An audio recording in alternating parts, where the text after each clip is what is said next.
Morning বন্ধুরা, আমরা চলে এসেছি এই ভোরবেলা খেজুর রস খেতে। খেজুর গাছের সন্ধানে, খেজুর গাছ তো অজস্র রয়েছে এখানে, কিন্তু এই খেজুর গাছ আমরা খুঁজে পেয়েছি।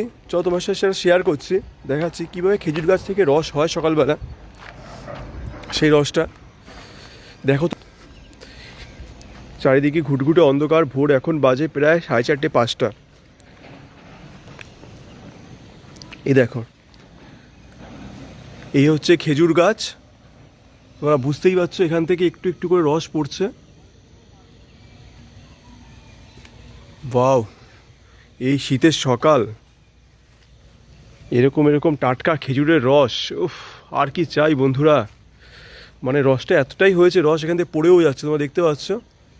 এই দেখো, তোমরা এক ফোঁটা এক ফোঁটা করে দেখো এখান থেকে কিরকম করে খেজুর গাছ থেকে একটু একটু করে রস হচ্ছে। অসুখ সুন্দর, আমার তো দেখেই খেতে ইচ্ছা করছে।